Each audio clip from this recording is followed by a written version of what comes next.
We have good reason to doubt the victim's credibility. She was all part of his plan. In fact, that's all but sure. A 50-something man separated from his wife was driven by loneliness to harassment.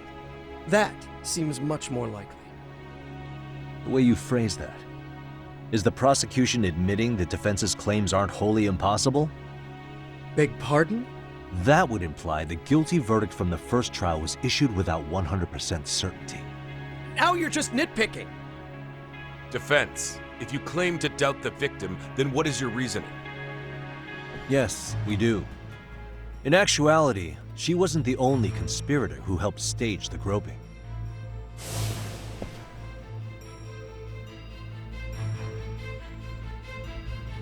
The bystander who captured the defendant, the witness who recorded the incident on his smartphone. Both men, in conjunction with the victim, were classmates from the same high school. Which means, strange as it sounds, that these seemingly unrelated individuals were in fact all acquaintances. It's clear that this was a carefully organized and planned event. Our investigation discovered they all graduated from Kurokawa Academy in Tokyo 13 years ago. Additionally, Yoko Sawa, the teacher who was killed in Ijincho, graduated from the same class. 4 years ago, she was the teacher of the defendant's son, Toshiro-kun. We believe this indicates a connection between the Kurokawa Academy graduates and this case. Of course, that's as deep as we need to go on that. We've simply presented the possibility that multiple conspirators were present when the defendant was apprehended. And as long as such a possibility exists, the defense asserts the defendant cannot be found guilty. Your Honor, may I speak? What is it? I haven't committed murder. Per my conviction, I am just a pervert who victimized a woman on the train. Everything else is in the defense's imagination.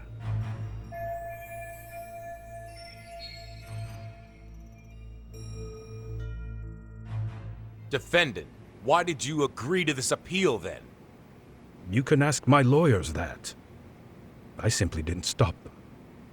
How does the defense respond? It's just as the defendant says. However, we believe his recollection may be a bit fuzzy. To refresh his memory, I'd like him to take a look at some footage. Will you permit this, Your Honor? Now what? But please, don't display this on the large monitor. We shouldn't shock the public. It's footage of a murder. Excuse me, wasn't that denied as evidence? As I said, this is solely to refresh your memory. It's up to the judge whether or not we show it. Please proceed.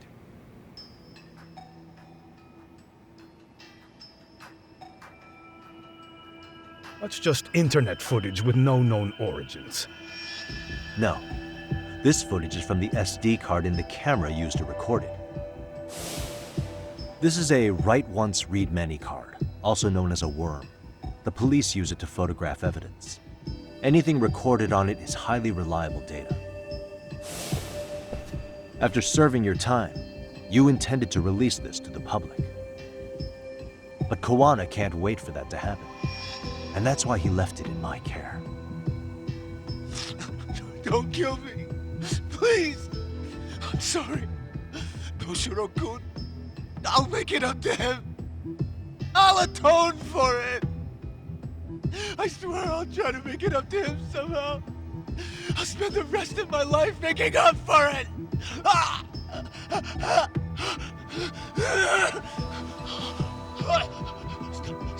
Stop it! Stop it! Stop it! Stop it! Stop it!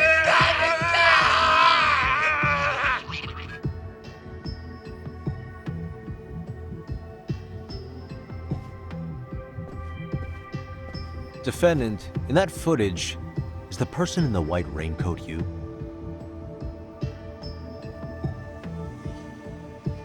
You could say it looks like me. The person you killed is Hiro Mikoshiba. According to the autopsy report, he died sometime after 7:30 a.m. on October 7th. Therefore, it can only be that the person who passed through the ticket gate shortly after at 7:43 a.m. was not you, but your stand-in. As the defense, we cannot allow our client's conviction of sexual battery to stand in light of this footage. May we continue questioning the defendant?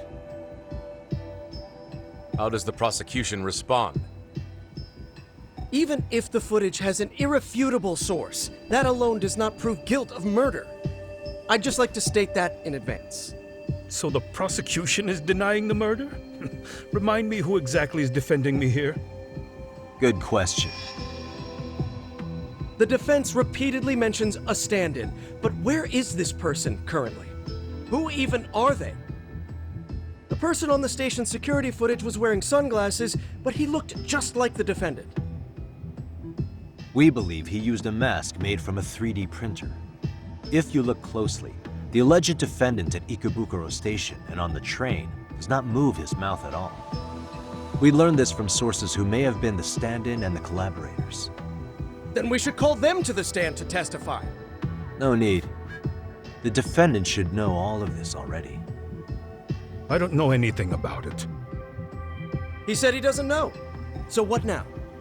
The defendant admitted to sexual battery, not murder. The murder footage has excellent production value, but nothing else corroborates the defense's claims. Your Honor, I would like to request further witness testimony from the victim. Denied. Both the defendant and the victim certified the validity of the battery, leaving no room for discrepancies. It would be unprecedented for a victim to testify further in this situation.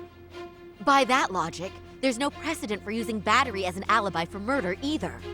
I will admit there is a possibility, but not enough to justify subjecting the victim to further distress in court. I must once again deny the request. But... Defense, I've made myself clear. Your Honor, following the defendant's last statement, we have a few more questions. Understood. Please proceed. What's next?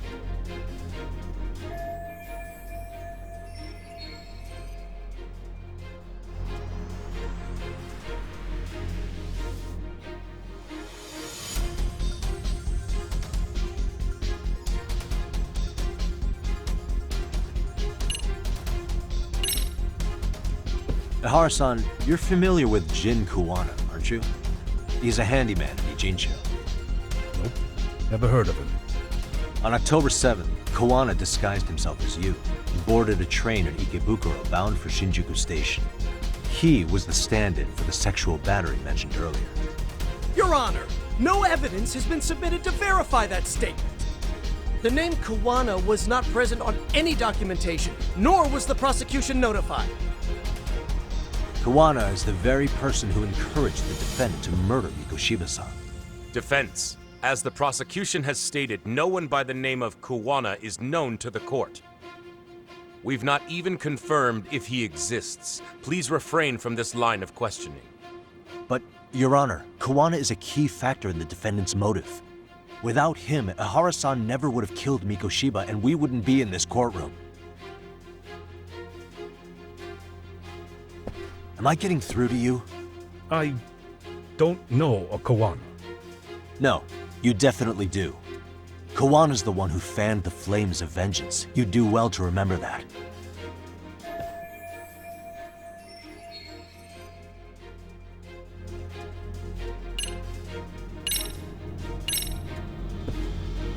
Take a listen to this. What is it?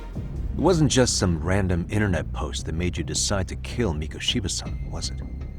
Even while battling the school in court, you still didn't know for sure who pushed Toshiro-kun to his death.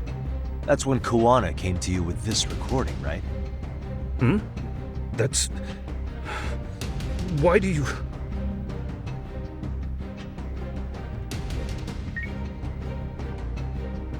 Toshiro-kun came running to the roof.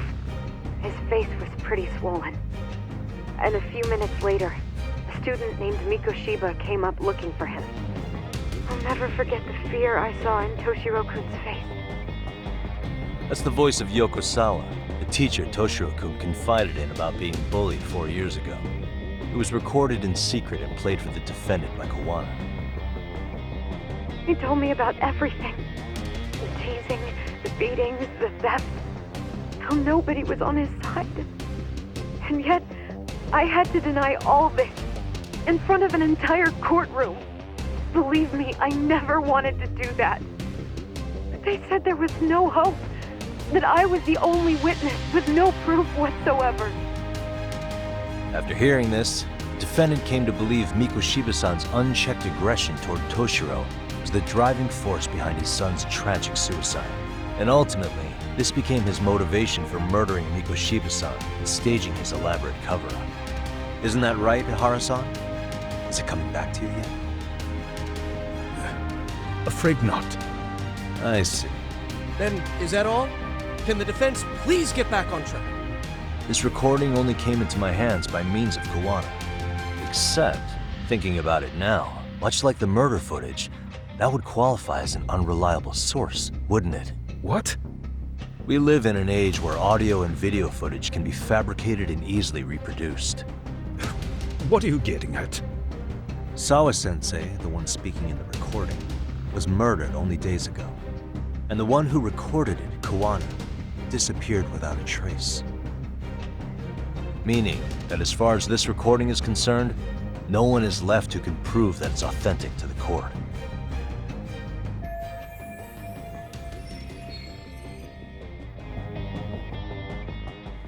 Or is my understanding incorrect?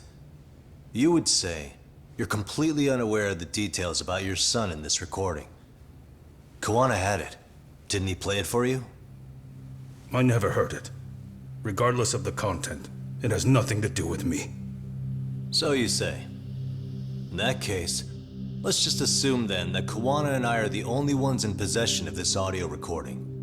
And considering that Kawana has all but vanished without a trace, that would actually make this the only copy, and me the sole owner. No backup exists. What are you getting at? This has no value in this courtroom,